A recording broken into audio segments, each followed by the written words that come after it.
وعليه عذاب. حبايبنا السلام عليكم. اليوم الجيمر اشتغلته بطريقه مختلفه، سويته بالبيت، رتبته انا بالبيت، طلعت هاي الكميه مال الجيمر. بس انا اريد اسالك كم سؤال، بس الاختصاص، يعني دكتور صيدلاني او واحد هو بيه سكر يعرف الجيمر وحده بدون شكر يضره بالسكر لو ما يضره، هاي وحده.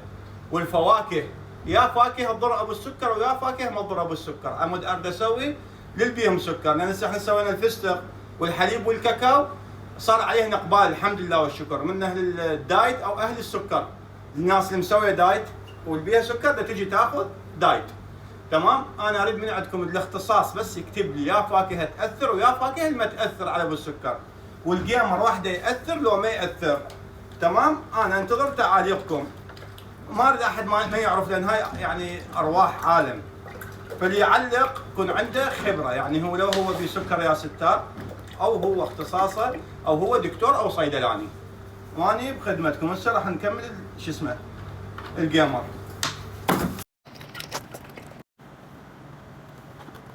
هو الحديد نفسه مال جيمر.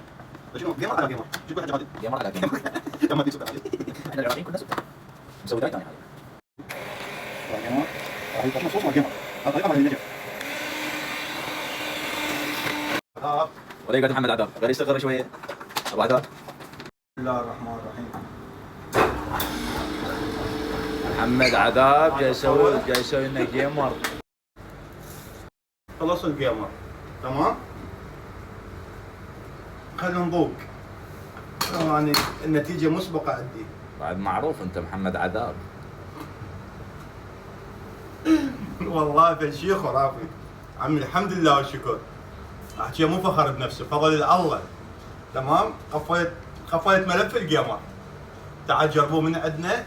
فالشيء خرافي والله العظيم بدون مبالغه. يعني جوكم صمون وعسل لو دبس تريقوا بيه، وانا بخدمتكم.